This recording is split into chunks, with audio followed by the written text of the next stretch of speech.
नमस्कार दोस्तों, हमारी आज की कहानी है गंगू। विजयनगर में गंगू नाम का व्यक्ति रहता था। उसके बारे में कहा जाता था कि वह बड़ा ही मनहूस है और जो सुबह सुबह उसकी शक्ल देख ले उसे खाना भी नसीब नहीं होता।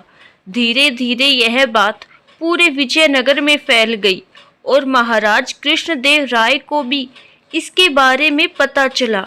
उन्होंने सोचा कि उनके राज्य में इस तरह के मनहूस व्यक्ति का रहना उचित नहीं है, किंतु राजा बहुत न्यायप्रिय थे। उन्होंने सोचा कि पहले वो यह देखना चाहते हैं कि इस बात में कितनी सच्चाई है। राजा ने अपने सेनापति को आदेश दिया कि गंगू को उनके सामने लाया जाए।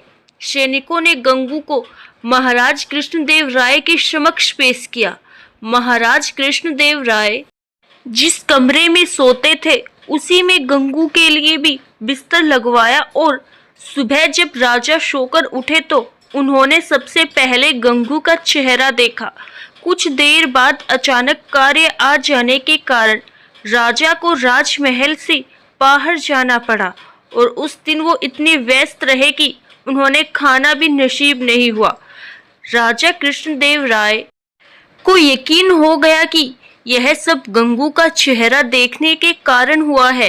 राजा ने सोचा, जब इस व्यक्ति के कारण मुझे भोजन नसीब नहीं हुआ तो शहर के दूसरे लोगों के साथ क्या होता होगा। गुस्से में राजा कृष्णदेव राय ने गंगू को फांसी पर टांगने का आदेश दिया।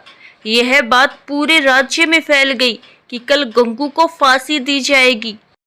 जब यह बात तेनालीराम को पता चली तो वे सारा माजरा समझ गए और तत्काल गंगू के पास पहुंचे। तेनालीराम को देखकर गंगू रोने लगा और तेनालीराम को पूरी बात बतलाई। तेनालीराम ने गंगू को सांत्वना देते हुए उनसे कहा कि जैसा वो कहे गंगू को वैसा ही करना होगा। गंगू भी तेनालीराम की बात समझ गया।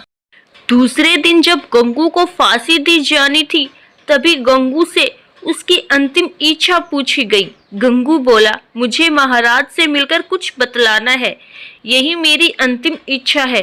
सैनिकों ने महाराज कृष्णदेव राय से गंगू की अंतिम इच्छा बतलाई।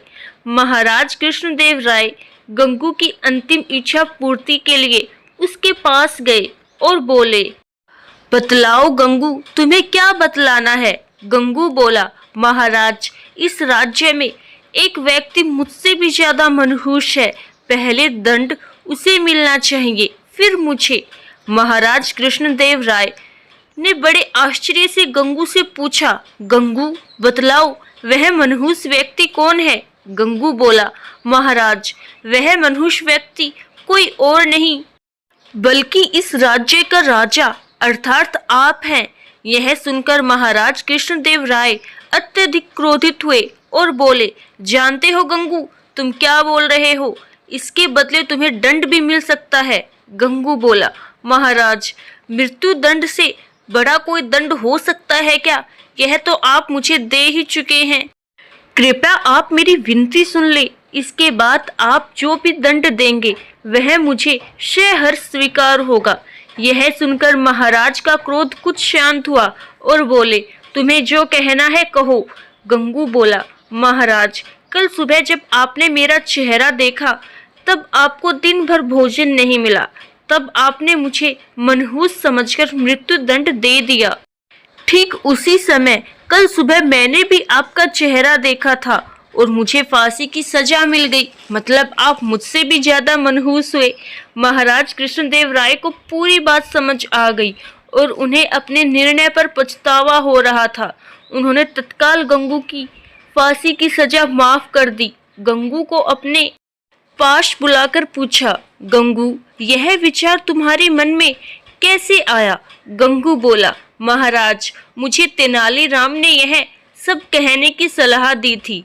महाराज कृष्णदेव राय ने गंगू को बहुत सा धन देकर विदा किया और तेनालीराम को बुलाकर उसका धन्यवाद दिया कि उसके कारण एक निर्दोष की जान बच गई और महाराज के हाथ से एक बहुत बड़ा पाप होने से बच गया। धन्यवाद।